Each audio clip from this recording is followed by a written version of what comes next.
Hi and welcome back to Peaky Boardgamer. My name is In today's video I'll be explaining Circadians First Light, a game designed by J Macdonald and published by Garphill games. First Light is a Euro-style board game featuring the dice worker placement mechanism. The game is for 1 to 4 players and takes about 2 hours to finish. Let's start!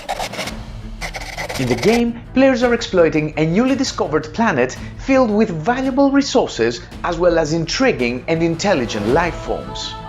Each round starts with players secretly rolling their dice and then assigning them to specific spaces of their research base. Then, players alternate turns moving these dice to various board locations. By doing so, they will gather the essential resources in order to upgrade their research base and gain victory points by negotiating with the planet's inhabitants or by playing valuable contract cards. At the end of each round, players also gather resources from the planet by excavating using their harvester. At the end of the 7th round, the player with the most victory points wins the game and will be remembered as the greatest explorer in Circadians First Light. Start by creating supplies for water, algae, energy and gems. Small tokens are 1 unit and large tokens are 5. Also create a face-down supply of contract cards after you shuffle them. Also leave enough space for a discard pile next to them. Then place the planet board in the middle of the table. In the top corner of some of the depicted hexagons, we see illustrations of gems and water tokens. You need to add these tokens from the supply on these hexagons. Then shuffle all the gem cash tokens and randomly place 1 token to each recession of the board. Keep the opposite side of cash tokens secret. Place the negotiations board to the left side of the planet. You must use the appropriate side depending on your player count. In my 2 players example, I will have to use this side facing upwards. Then use the 12 incident tokens to cover the 12 holes on the left side of the negotiations board. Then take the 3 faction boards in order to slot them above the negotiations board. These boards are double-sided. You may use any one of those, but make sure that Larian goes to the left slot, Zakaro goes to the middle one, and Zrayek goes to the right slot. Place the spaceport board to the right of the planet, again using the correct side facing upwards depending on your player count. Then use the events cards and find the one that says End of an Era. This card should be placed facing downwards in the bottom space of headquarters. Then shuffle the rest of the cards and randomly place another 6 cards on top of the End of an Era card. The rest of the cards are not used and return in the box. Place the 6 station boards right beneath the planet board. The order is irrelevant, but again make sure that you use the correct side depending on your player count. The laboratory station hosts farm tiles. After you shuffle all of the tiles, create 3 equal stacks, placing them beneath the station board. Then flip the top tile from each stack, placing it to the dedicated space right on the laboratory board. Then do the same process for the foundry, using ship tiles this time. Each player takes a research base board, 15 water, 4 algae, 2 energy, a set of 13 dice and a harvester of a specific color. Players placed 3 of their dice on their board as a supply and keep the rest of the dice outside the board as their reserves. Then shuffle all the leader cards and randomly give each player 3 leaders. Players need to choose one of those and then discard the rest. Leader cards depict a one-time or a permanent effect that has to be followed. Any leftover leader cards return to the box. Players also start the game with a hand of 3 contract cards. The way to do this is to give 4 cards from the supply to each player. Players then select and keep one of those and pass the rest to the player to their left. Then from the 3 received cards they need to choose another one and then pass the 2 to the player to their left again. Then for the last time players need to choose a 3rd contract and then discard the last one. Players keep their contracts secret at all times. Finally, each player takes a screen which they must use in order to cover their board just like that. All players place their harvesters on the central hex of the planet board. randomly select a player to be the starting player for the first round, who also takes and keeps this token. The game is now ready to start. The game is played in 7 rounds, and each round has the 4 phases that you see here, which are also depicted on the inside of the player's screen. I will explain now all these 4 phases, but you should know that each player has one leader with an ability that is in effect at all times during the game. I cannot explain each leader power separately, however, all powers are self-explanatory and you can also find a list of them in page 6 of the rulebook. Starting with the plan phase, players first reveal the top event card from the deck, which depicts a specific effect that will be applicable for the entire current round. This, for example, says that players during this round may pay with contract cards from their hand instead of spending 4 water or 2 algae. This deck also serves as a round counter, because when you reach the last card of this deck, it means it's the last round of the game. Then players roll all of their dice secretly behind their screen and then assign them to various square spaces on the board except the cantina. Players have such spaces above the row of hangars and also on the row of farms.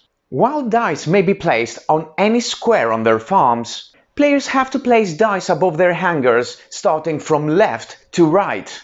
When all players are done placing their dice, we move to the execute phase and all players remove their screens. In the execute phase, players alternate turns starting with the first player, placing one of their dice from their board to various square spaces in the middle. But just before that, we need to deal with dice placed in the headquarters from players in previous rounds. In the first round, we will find no dice in the headquarters. However, there could be some in following rounds. Regardless of the starting player, the owner of the first die moves it to an available location and performs the action. The symbol just beneath the space means that the player may switch the die to the exact opposite side before placing it. After this is placed, the owner of the second die places this as well. Now, after dealing with the headquarters, starting with the first player and continuing clockwise, each player sends one of their dice from their board to an available space and performs the action. Players may send only the dice placed above their hangars, starting from left and going towards the right. If ships are placed in the hangars, they add an additional effect to this placement. All players have the same ship in the first hangar, which enables the player to add or subtract 1 point from their die.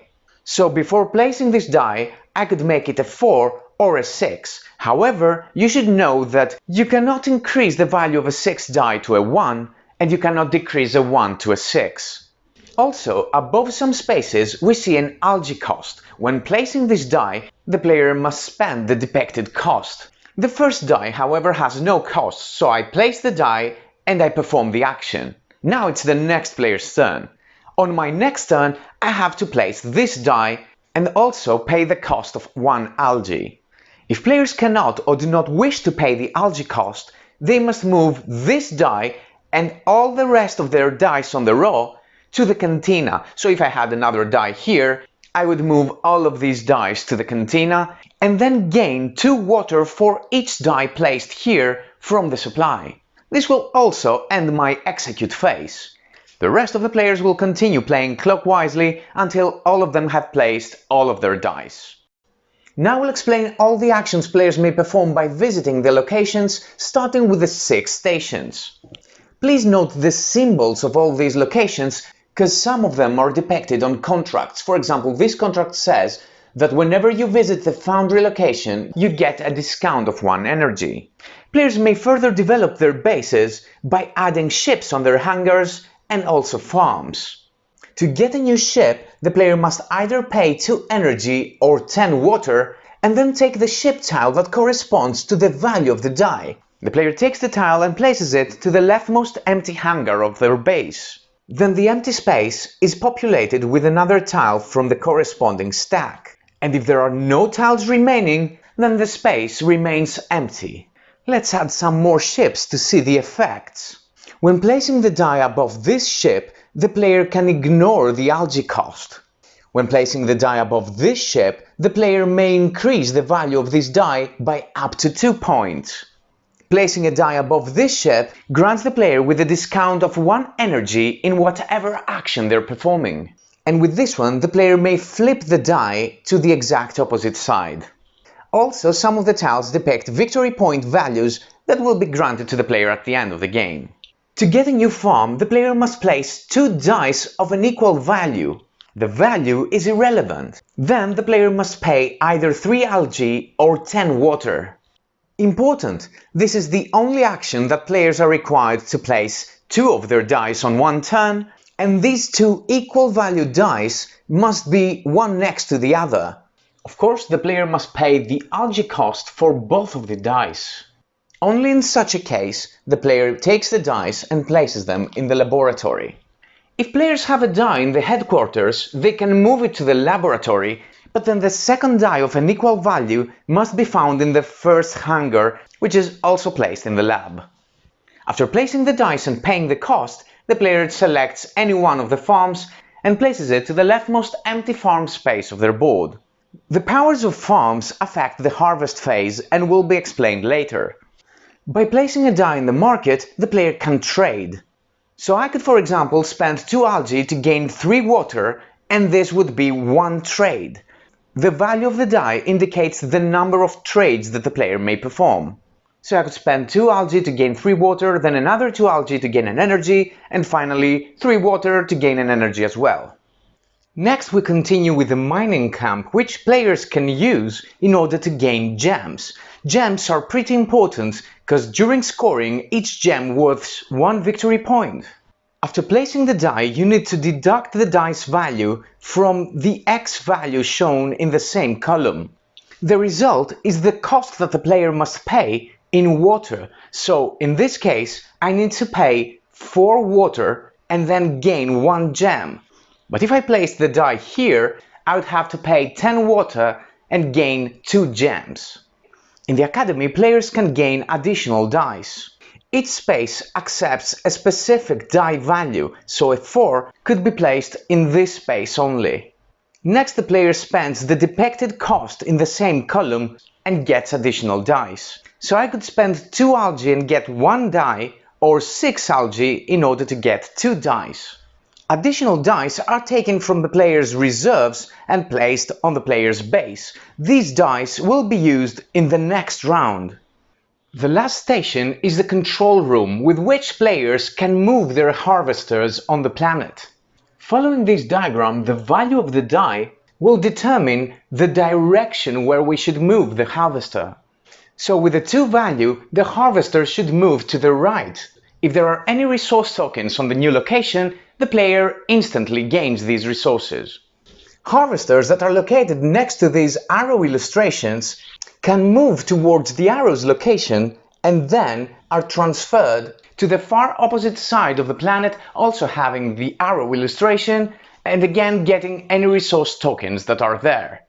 Players can also move on gem caches. When they do so, they never flip the token to the other side. All gem caches will be flipped as a result of this event that will happen in the last round of the game. What is left is the depository and negotiations locations. These are very important because they are the main source of victory points for the players. You should know in advance that all dice that are placed in these locations will remain there for the entire game. They are locked in place.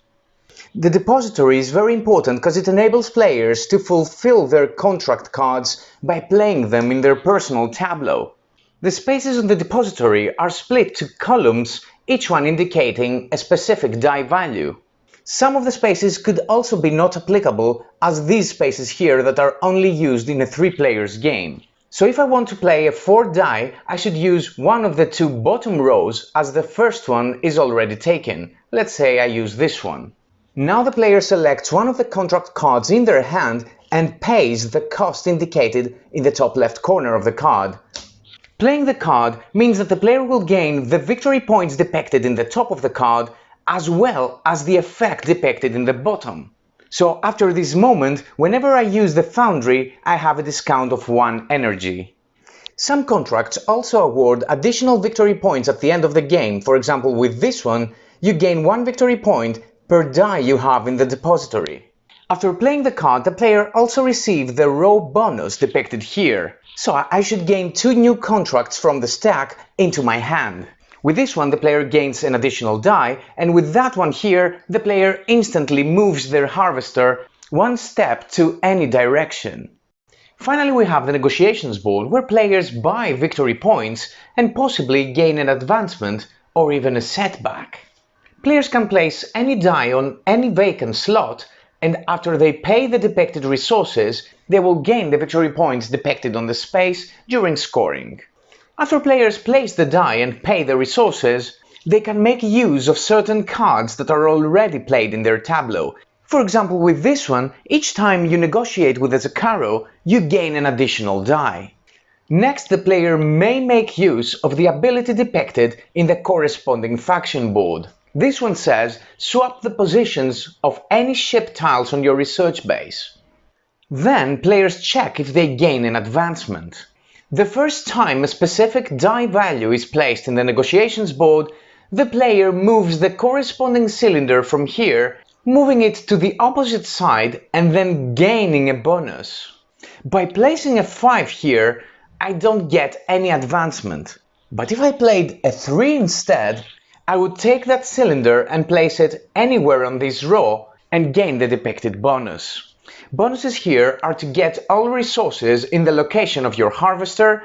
This is something that always happens during harvest, so I will leave it until then.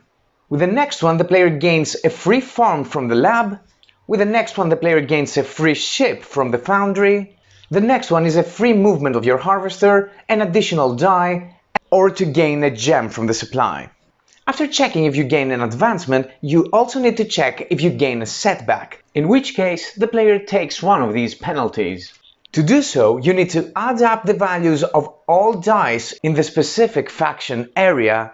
Then the total has to be compared to these values here. 5 plus 3 is 8, which is greater than or equal to 8, so the player must move this cylinder to the opposite side to an available space and then take the depicted penalty.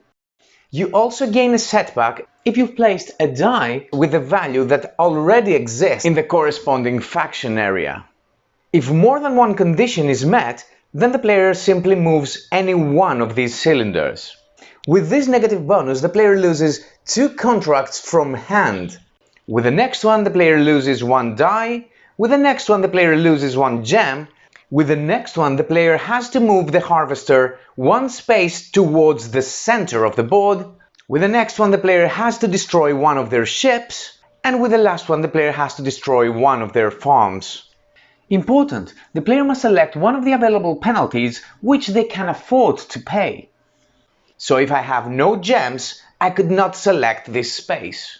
In the harvest phase, players gain the majority of resources by harvesting the planet as well as their farms. On the planet, players harvest the resources depicted on the hexagon occupied by their harvester, so the orange player would gain 2 algae and 1 additional die. The black player will gain a gem and an additional die. Please make note that the farthest you move from the center of the planet, the richer the hexagons are. Players then gain additional resources from their farms. Farms that have a die space require a die to be activated. The activated farm here grants the player with water or algae. The amount of it depends on the value of the dice and according to this table. Based on the table, the 4-value die would grant the player either 6 water or 3 algae. Placing a die on the first farm doesn't grant the player any resources. However, if this farm is activated, the player may increase the value of all farm dice for up to 3 points, thus gaining more resources. Let's see now some more farm bonuses. This farm is activated only by placing a 6-value die, and then the player will gain 2 additional dice. The next one doesn't have to be activated. On every harvest phase, it grants 3 water to the player. The last one grants the player with the ability to trade twice by using the options on the market. Rest is a short maintenance phase in which players take back all of their dice except on the negotiation and depository boards where dice stay there forever, and except on the headquarters where dice will be used at the beginning of the next execute phase. So players take back all of their dice from the station boards, as well as from their cantina and their farm spaces. This will be the supply of the player's dice for the next round. However, there is a maximum of 5 dice, also counting the dice in the headquarters. So the red player has 6 plus 1, 7 dice and needs to discard 2 dice back to their reserves. The player who has the first player token passes it to the next clockwise player. And finally, if a player has more than 8 contract cards in hand, they need to discard the excess ones. Now play proceeds with the next round as explained. However, if that was the 7th round, then game proceeds to scoring. I will explain scoring with an example. In scoring, players first count the points scored in the negotiations board. The red player has scored 20 points. Next, if a player's harvester is located in a revealed gem cache, the player takes the victory points depicted there, so the red player gains another 6 victory points. Then players take victory points from their played contracts. The red player takes 8 victory points plus another one for each die placed in the depository. So in total the player gains 10 victory points. Following that, players gain victory points for their ships and farms. Players gain the victory points depicted on their tiles, as well as the victory points depicted in the leftmost empty space of their hangars or farms. So the player gains 6 victory points for their hangars and 9 victory points for their farms. Finally, players gain 1 victory point for each gem still in their possession. The player with the most victory points wins the game. In case of a tie, then the tied player with the most dice remaining in their supply, not their reserves, is the winner of the tie. If the tie still exists, then the tied player with the most remaining energy, water and algae resources in hand wins the tie. After this point, all tied players share their victory. And that was Circadians' first light. If you like our videos and want to see more, please subscribe to my channel. Until next time, have fun and play more board games.